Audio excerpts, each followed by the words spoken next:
আমি সুপ্রীতি সকলকে জানাই আমার আন্তরিক প্রীতি ও শুভেচ্ছা।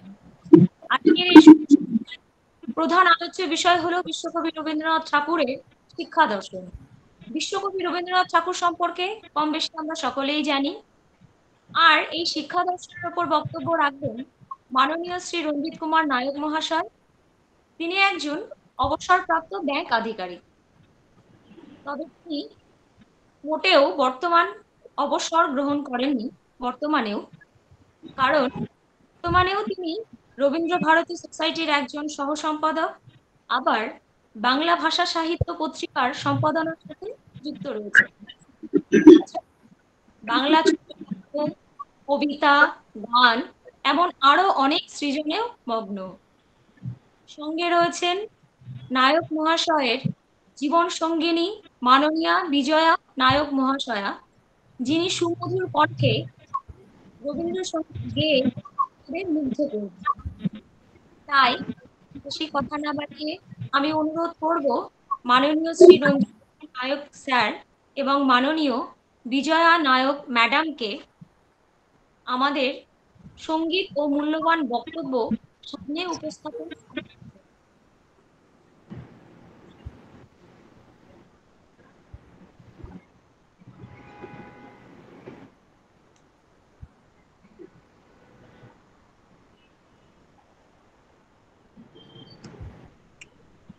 নমস্কার, স্বাগত সকলকে আজকের এই অধিবেশনে।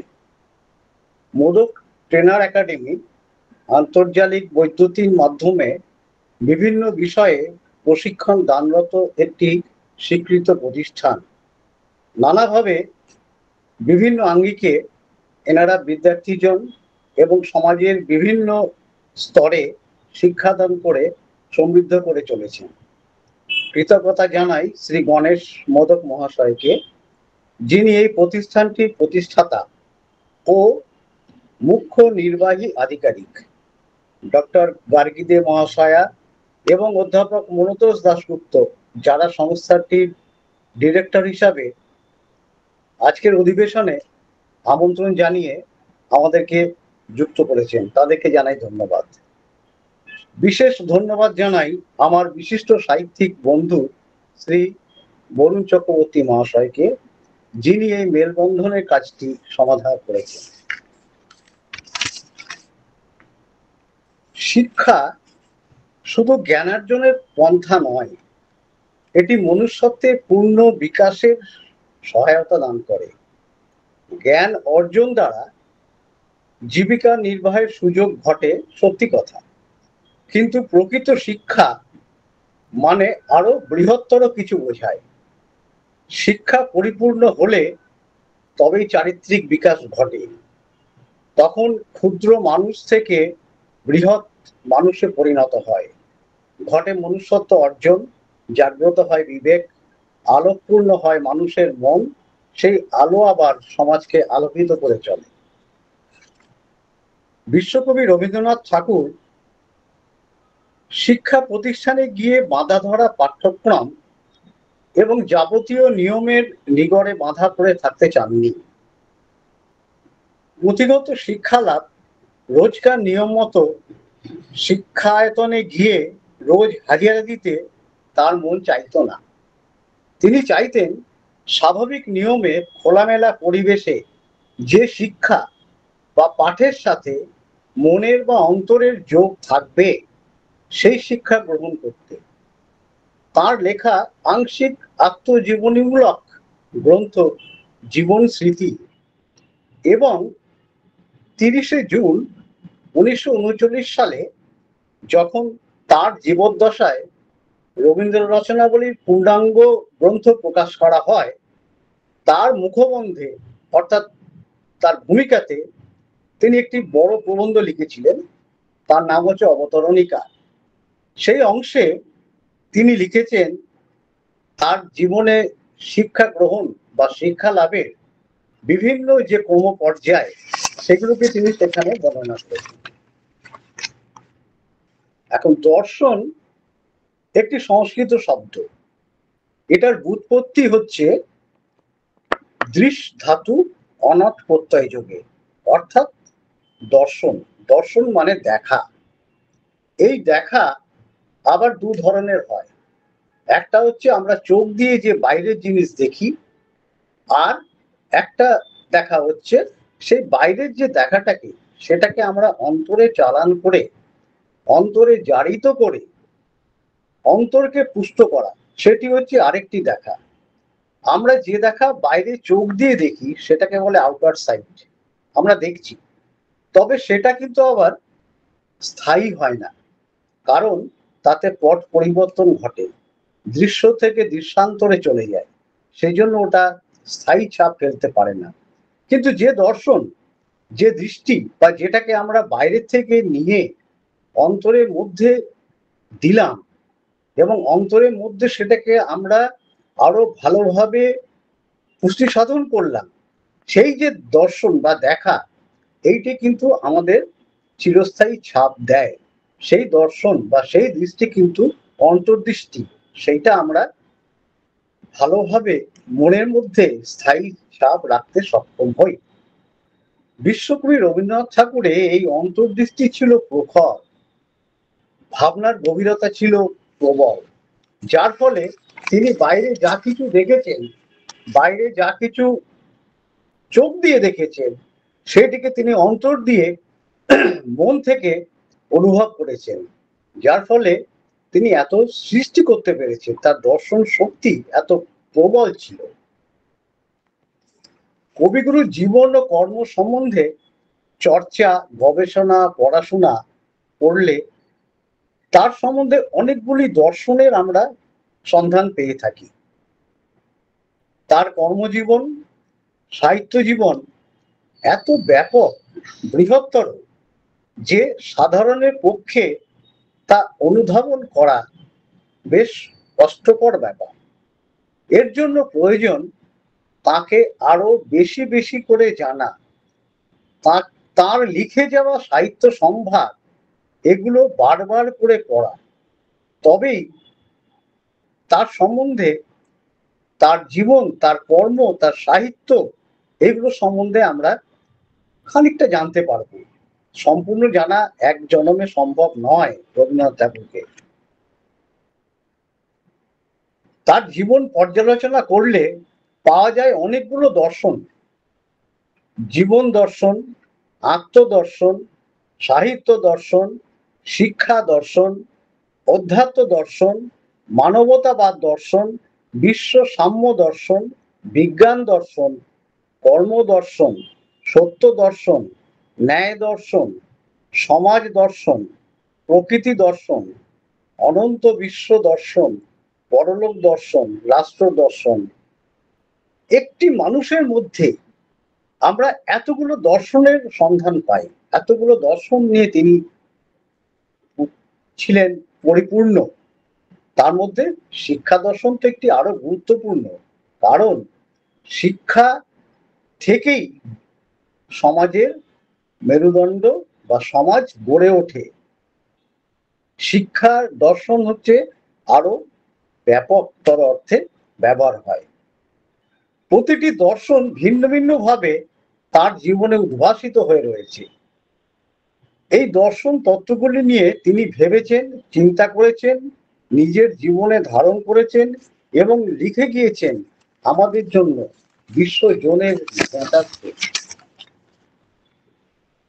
বিশ্বকবির শিক্ষা দর্শন অর্থাৎ শিক্ষা লাভ করা, জ্ঞান অর্জন করা, ছাত্র অবস্থা থেকে শুরু করে জীবনের শেষ পর্যায় অবধি প্রতিটা পর্ব, প্রতিটা স্তর, প্রতিটা ধাপ হচ্ছে শিক্ষা অর্জনের সময় বা কাল। এই শিক্ষা শুরু হয় শিশু অবস্থা, বাল্য অবস্থা থেকে, পারিবারিক গণ্ডি থেকে, পরিবারের আত্মীয় পরিজনদের কাছ থেকে। তার মতে শিক্ষা শুধুমাত্র পুঁথিপাঠে সীমাবদ্ধ নয়, বিশ্ব প্রকৃতি, গাছপালা, জীবজন্তু, কীটপতঙ্গ, মানুষের চারপাশে যা ছড়িয়ে রয়েছে তার মধ্যে থেকে তাদের সাথে একাত্মবোধ হয়ে শেখা অত্যন্ত প্রয়োজনীয়। একটি গানে তিনি সুন্দরভাবে তুলে ধরেছেন এটারই কথা, এই শিক্ষারই কথা। গানটি হচ্ছে, ওদের সাথে মেলাও যারা চড়ায় তোমার ধেনু। এই বিদ্যালয়ের চার দেওয়ালের মধ্যে বা শিক্ষায়তন যাই বলি, বিদ্যালয় হোক কি স্কুল হোক কি কলেজ হোক, এই যে চার দেওয়ালের মধ্যে আটকে পড়ে শুধু পুঁথি শিক্ষার পাঠ কবিগুরু কখনোই তা চাননি। তিনি চাইতেন প্রকৃতির সাথে মিলে মিশে খোলা পরিবেশে গুরু শিষ্য সম্পর্ক বজায় রেখে আশ্রমিক অবস্থায় পাঠ করেন। অনেকটা বৈদিক যুগে গুরুকুল নামে অভিহিত শিক্ষা শ্রমের মতো।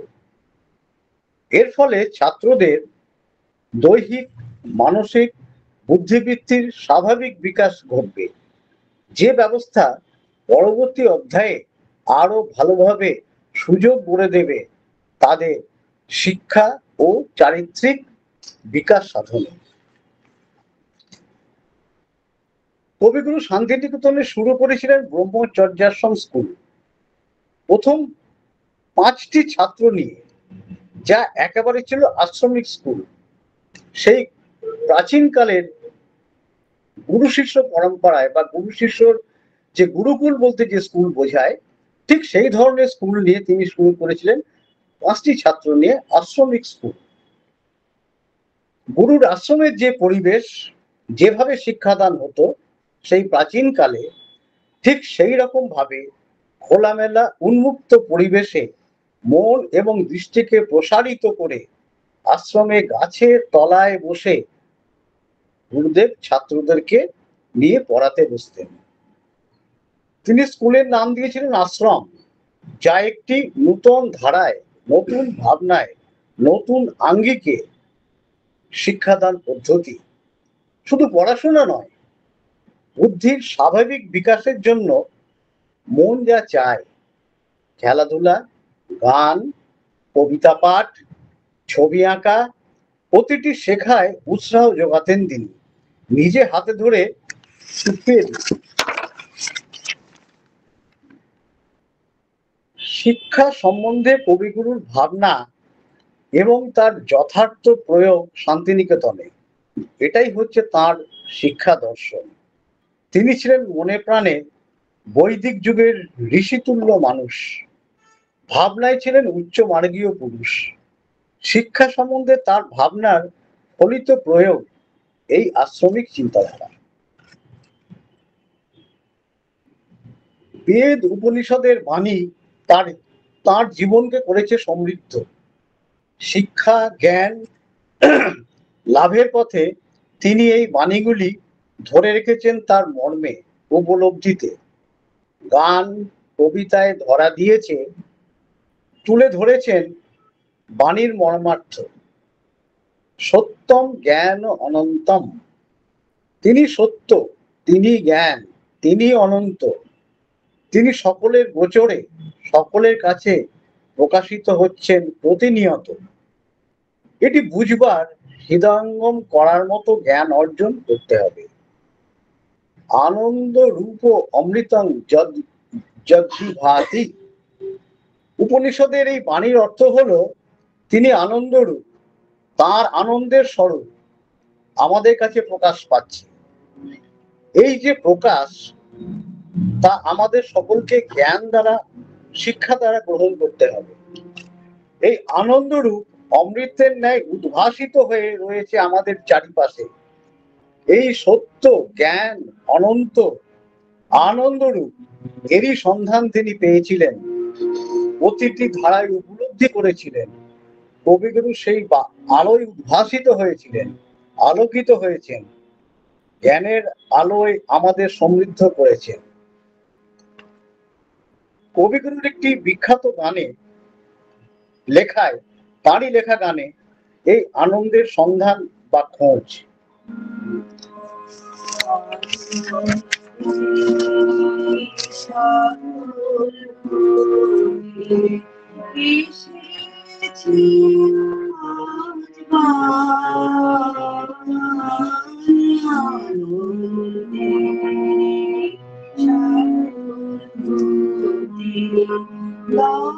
ধরে আজ বসে সবাই গান রে সবাই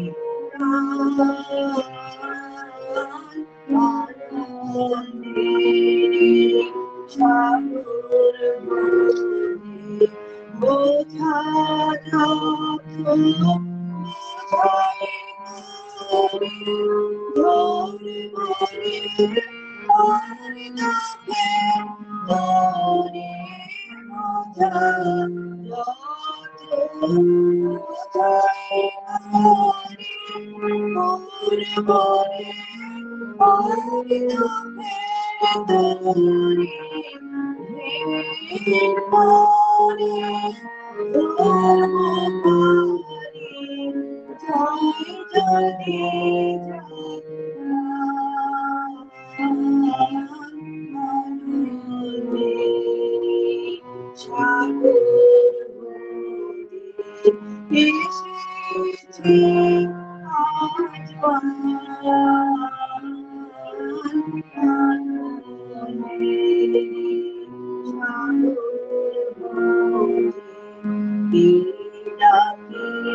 শিক্ষা বা জ্ঞান লাভে কবিগুরুর ভাবনার প্রকাশ মেলে তার শিক্ষা নামক প্রবন্ধমালায়।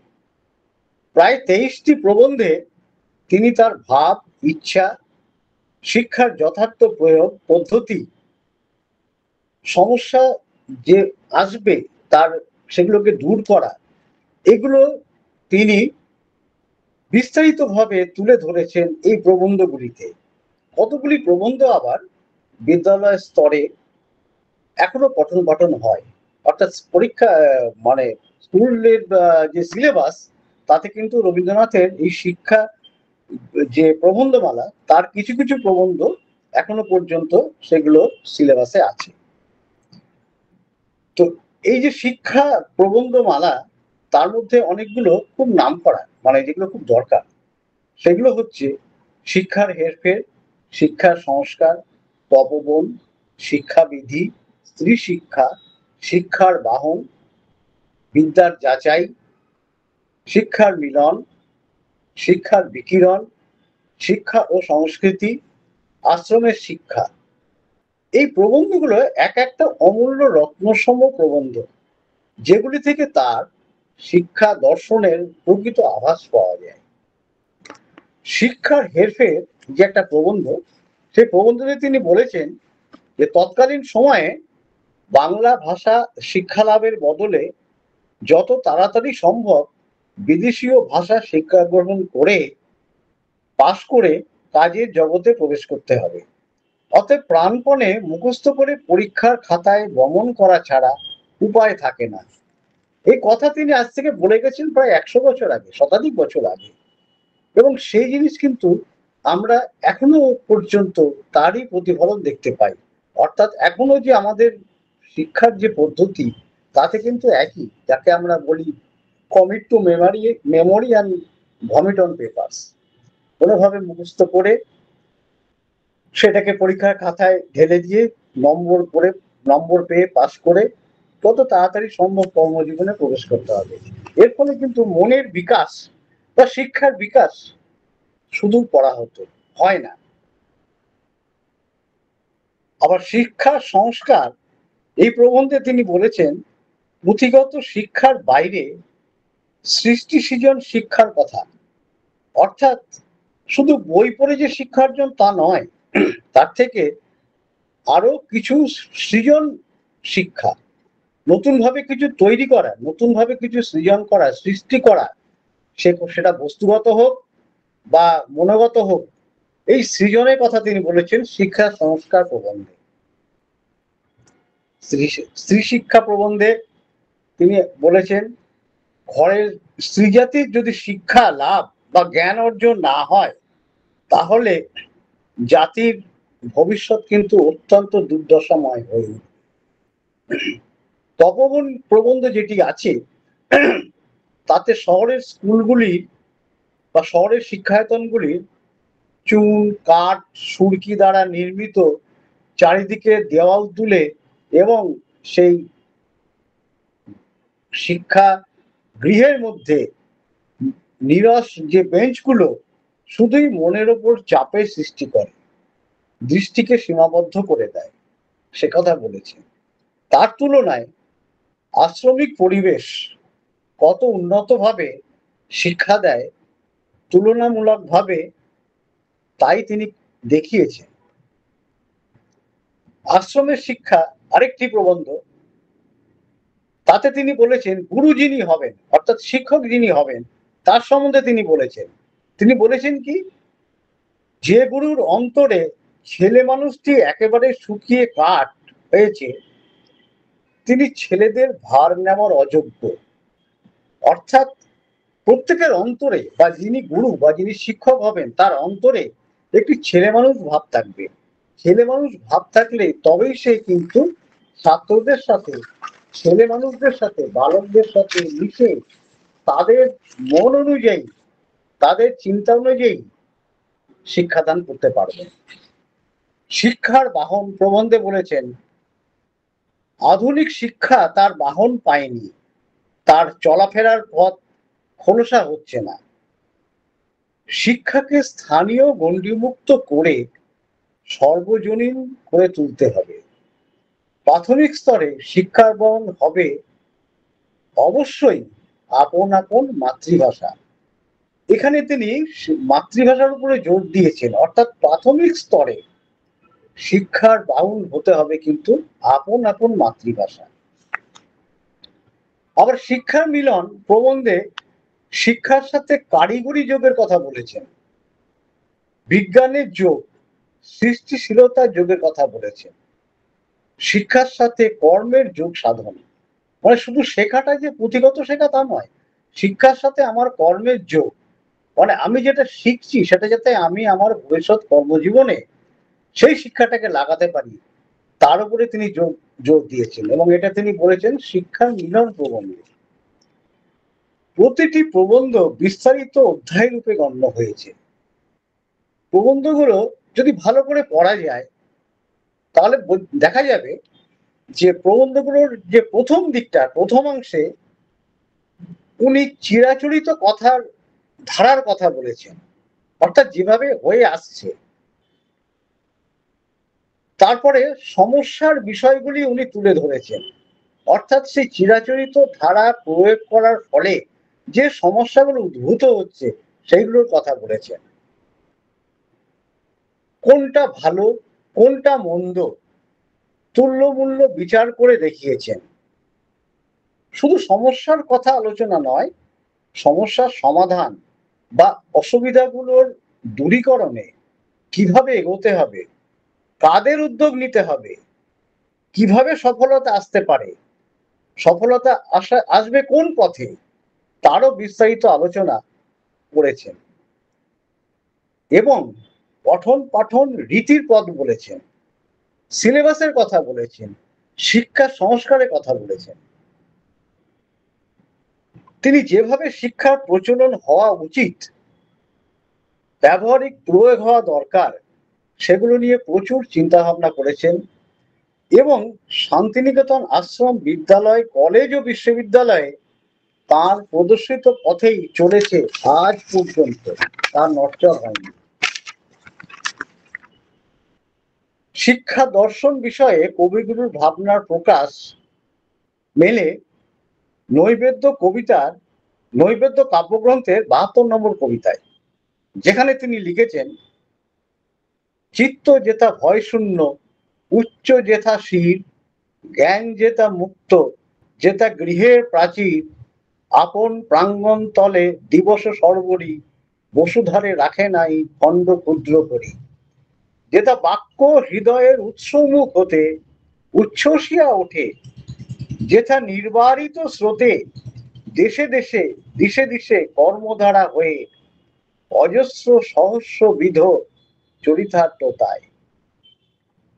তিনি বলেছেন, জ্ঞান হতে হবে মুক্ত, স্বার্থতায় ভরপুর হয়ে পৃথিবীকে ছোট ছোট খণ্ডে বিভক্ত করে আপনার স্বার্থ সুরক্ষিত করার প্রচেষ্টায় বিরত থাকতে হবে।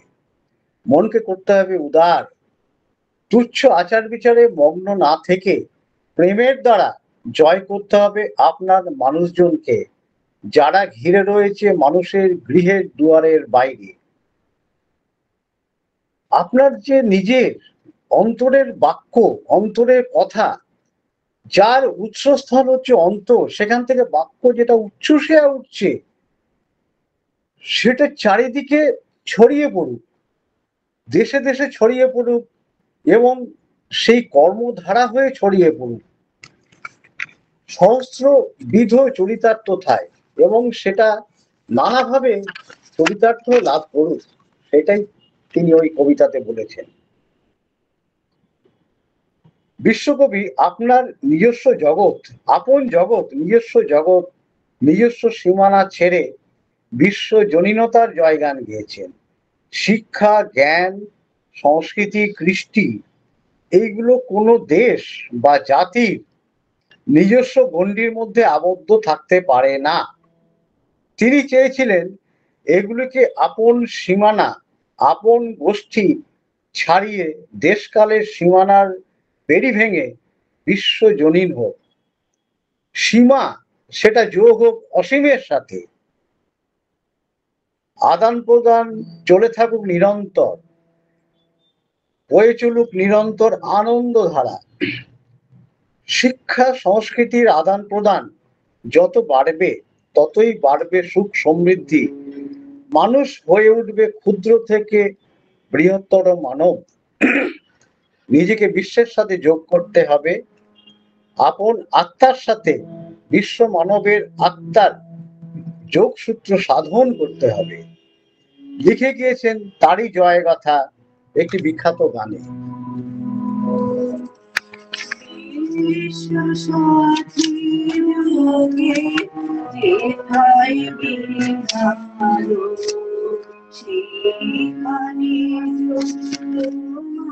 সাথে।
সেখানেতে প্রেম জাগিবে আলো। সবার পানে যেথায় বায়ু অসাধু সেখানেতে প্রেম জাগিবে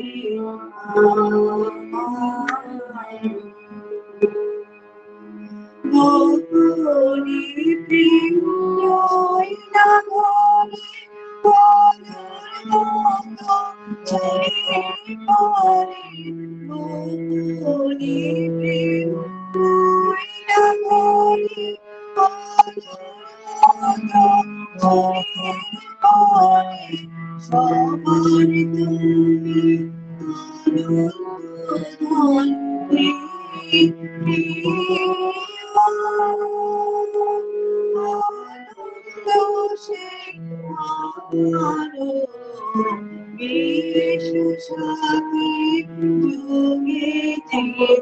তুমি আনন্দঘন তোমার সাথে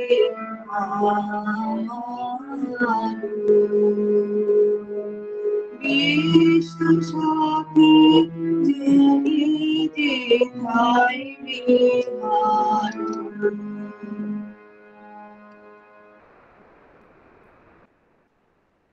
আজ থেকে প্রায় শতাধিক বছর আগে তিনি যা ভেবেছিলেন, যা চালু করেছিলেন শান্তিনিকেতনে, সেই ভাবনা অনুযায়ী আজ তার প্রতিফলন কিছুটা হলেও দেখা যায় আমাদের এখনকার বিদ্যা শিক্ষার নানা স্তরে।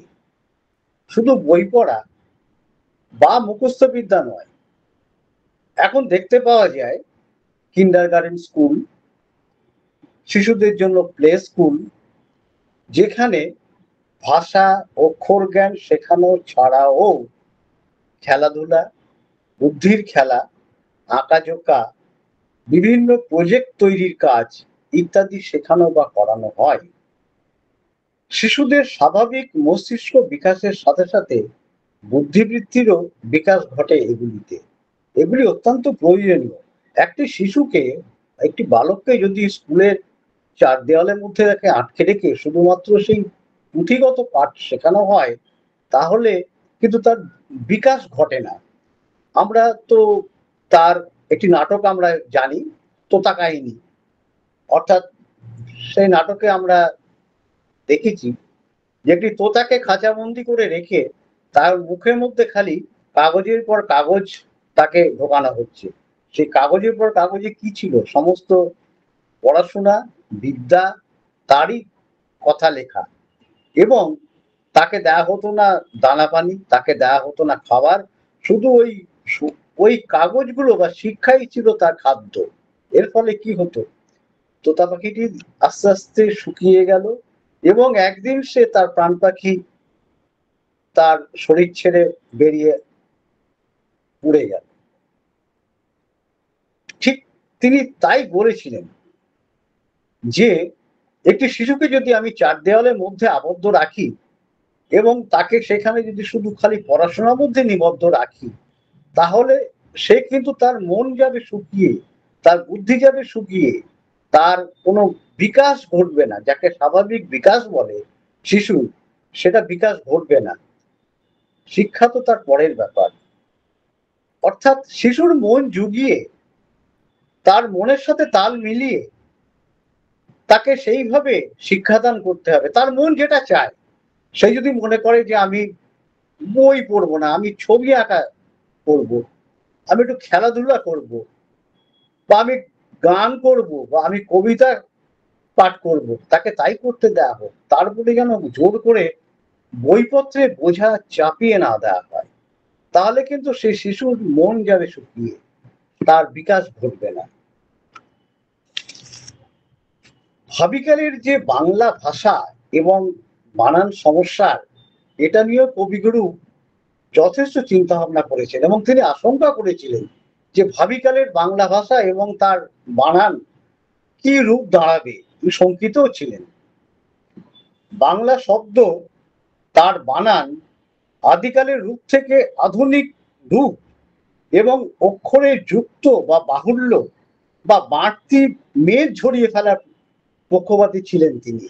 আপনারা দেখবেন কবিগুরু তার লেখাতে যে শব্দগুলো ব্যবহার করেছেন সেটি কিন্তু অনেক আধুনিক শব্দ, প্রত্যেকটি শব্দ অনেক আধুনিক, অনেক মেদ বর্জন করা। যেমন ধরুন আমি বলি, আগে আমাদের সর্ব এই বানানটি লেখা হতো দন্তেস্ব রয়ে বয়ে বয়ে, কর্ম ক ময় ময় রেফ, কিন্তু তার লেখাতে বা তিনি করেছিলেন এগুলো দেখিয়েছিলেন ভাষা সংস্কার করে, বানান সংস্কার করে, যে এই বাড়তি বাহুল্য মেদ ঝরানোর দরকার। ভাষাকে শব্দকে হতে হবে সহজ, যাতে চট করে পড়তে পারে, লিখতে পারে, বুঝতে পারে। তারই উদ্যোগে 1932 সালে কলকাতা বিশ্ববিদ্যালয়ে গঠিত হয় বাংলা ভাষা ও ব্যাকরণ সমিতি। তারই প্রেরণায় উৎসাহে আমরা পেয়েছি ভাষাচর্য সুনীতি কুমার চট্টোপাধ্যায়ের ভাষা প্রদেশ ব্যাকরণ আর হরিচরণ বন্দ্যোপাধ্যায় রচিত 2 খণ্ডে বঙ্গীয় শব্দকোষ। এই দুটো তৈরি করার পিছনে রবীন্দ্রনাথ ঠাকুরের উদ্যোগ ছিল অনেক। তিনি বারবার বাংলা ভাষা, বাংলা শব্দ এবং বানানের কি রূপ হবে এটা নিয়ে যথেষ্ট চিন্তা ভাবনা করেছিলেন এবং সেই মতো তিনি এনাদেরকে উৎসাহ দিয়েছিলেন, এনাদেরকে পবিত্র করেছিলেন, এনাদেরকে কাজে লাগিয়েছিলেন যে বাংলা ভাষার শব্দের সংস্কার এবং বানানের রীতিকে পাল্টাতে হবে। এবং হরিচরণ বন্দ্যোপাধ্যায়ের যে 2 খণ্ডে বঙ্গীয় শব্দকোষ, এখন পাওয়া খুব মুশকিল, বইটা পাওয়া যায় না কলেজ স্ট্রিটে। এই বইতে তিনি শব্দ মানে সে সংস্কৃত কঠিন গুরুগম্ভীর শব্দ থেকে তিনি ওই জায়গা থেকে তিনি বাংলা শব্দকে, বাংলা ভাষাকে অনেক আধুনিক করেছেন। সেই যে সংস্কৃত গুরুগম্ভীর ভাষা এবং তার শব্দ, তার থেকে তুলে এনে তিনি বাংলাতে পরিবর্তন করে অনেক সহজ সরল করে দিয়েছেন বাংলা শব্দ, বাংলা ভাষাকে। এবং তিনি চেয়েছিলেন যে বাংলা ভাষার সঙ্গে যুক্ত হবে কি আমাদের গ্রাম্য কথ্য ভাষা, কথ্য শব্দ, তার যে কথ্য রূপ, যাকে আমরা অন্তর্জ শ্রেণীর ভাষা বলি, সেগুলোকেও তিনি অনুসন্ধান করে গ্রামে গঞ্জ থেকে তুলে এনে বাংলা ভাষার মধ্যে বাংলা ভাষার ভান্ডারকে পূর্ণ করার জন্য তিনি বলেছিলেন। এটাই হচ্ছে রবীন্দ্রনাথ ঠাকুরের শিক্ষা দর্শন। মানে তিনি শিক্ষা বলতে যা বলতে চেয়েছিলেন, শিক্ষাদান পদ্ধতি বলতে যা চেয়েছিলেন, তিনি এটাকেই আমরা তাকে বলে থাকি রবীন্দ্রনাথ ঠাকুরের শিক্ষা দর্শন। প্রণাম জানাই মহামানব বিশ্বকবি রবীন্দ্রনাথ ঠাকুরের প্রতি। ধন্যবাদ জানাই আপনাদের সকলকে।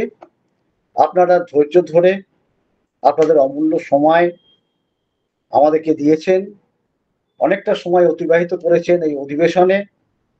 আপনারা সকলে ভালো থাকুন, সুস্থ থাকুন, এই কামনা করি। ধন্যবাদ। নমস্কার।